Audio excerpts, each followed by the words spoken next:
Leafy Edu. Vzájemně můžeme v Praze dosáhnout skutečně udržitelnější budoucnosti. Ahoj, jsem Anička z Prahy.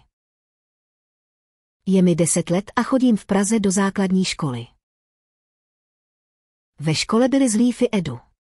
A povídali nám o microgreens. Víte, co to je? Pojďte se podívat. Jsou to maličké rostlinky. A i taková malá rostlinka dokáže změnit naše město k lepšímu. Je super zdravá a můžeme si ji pěstovat doma. Microgreens z obchodu za námi ujedou stovky kilometrů. To je spoustu znečištěného vzduchu z aut, co je přivezla. Když pěstuji doma, žádné znečištění nevzniká. A v Praze se dá lépe dýchat. Navíc skvěle chutnají. Ochutnávat mě bavilo nejvíc. A taky si prohlížet všechny ty kořínky.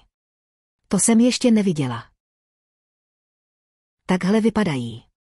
Jsou úplně bílé. Rostou totiž bez hlíny. A bez hnojiv. Tyhle maličké rostlinky jsou plné živin. Prý jsou to super potraviny. Až si je vypěstuju.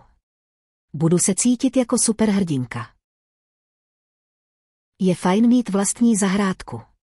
Na microgreens je ale super, že se dají pěstovat i bez ní. Hezky doma. V Leafy mají pěstební zařízení, které může mít doma i v práci každý. Ještě se podívejte na portál Leafy Edu. Jsou tam vzdělávací materiály pro děti i dospělé. Tak ahoj, víc vám řekne Tomáš z Leafy. Projekt Leafy Edu vznikl v Leafy. Jsme mikrofarma na microgreens. Vytváříme systém sdílených služeb a bezodpadového pěstování v Praze. Snažíme se dělat vše z lokálních zdrojů. Ukazujeme, že i v Praze lze pěstovat. Navíc bez chemie. Šetříme vodu ve městě. Užíváme cirkulační hydroponický systém. K doručení využíváme pražskou hromadnou dopravu a chtěli bychom využívat cargokola nebo elektroskútry. Chceme vytvořit online portál a pořádat workshopy pro školky, školy, firmy i veřejnost v Praze. Učit je, jak mohou být sami lepší a prospět okolí svým jednáním.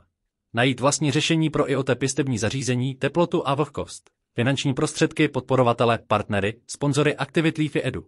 Se více spojit s městem, knihovnami, komunitami městských farem. Od startu nás podporují Point One a UOL. Jdou do toho s námi Městská knihovna, Startup Jobs a Food Shop. Děkujeme, že můžeme být v soutěži. Jsou to další zkušenosti a možnosti, jak projekt Leafy dostat dál mezi lidi.